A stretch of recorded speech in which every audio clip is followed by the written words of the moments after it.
stocks down as we head into the final moments of trading. About 17 minutes left. Will we get a pop or a drop on the close? Right now I want to talk with Scott Bauer, the CEO of Prosper Trading Academy, about to pop elsewhere in the market. Gold got some love today, Scott, at long last. The rally seems like maybe it's trying to make a comeback here in gold lately. What's going on?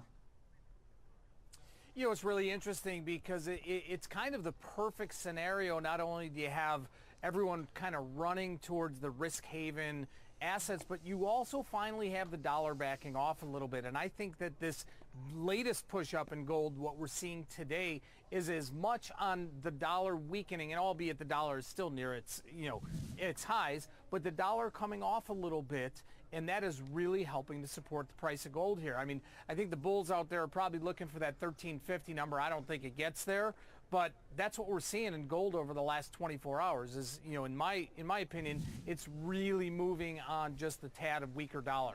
So this is, I think, pretty interesting because for me, the weakness of the dollar has been something to look for as such an important indicator given how consistent it's been across markets the past year.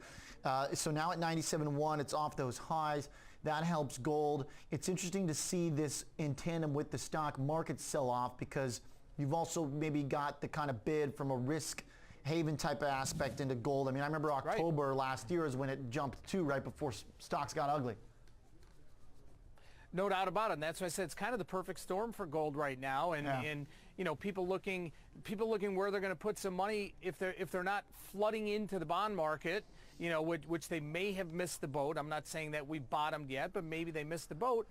Perhaps gold is there. Again, I think it's too much too quick in gold here, and I think we're going to start seeing some bears really start hitting the market here pretty soon. Yeah. All right. And I think it's a good point on the bond side as well. We finally are also getting some VIX activity, but again, Scott, it doesn't seem like a whole lot. I got to be honest. VXN is on the move today, given the specificity of the sell-off being in the NASDAQ. But are you surprised at all in the resilience of VIX? It also is the summer months, and I think the veteran traders and even, the prop firms and some of the big retail traders out there, as much as they want to be long volatility, are just so cognizant that it's the summer months coming up and premium collapses so quickly. And I think that's just what's weighing on what could be or maybe should be at this point a VIX trading in the mid-20 handle. That's why we're barely getting to the upside. Yeah. All right.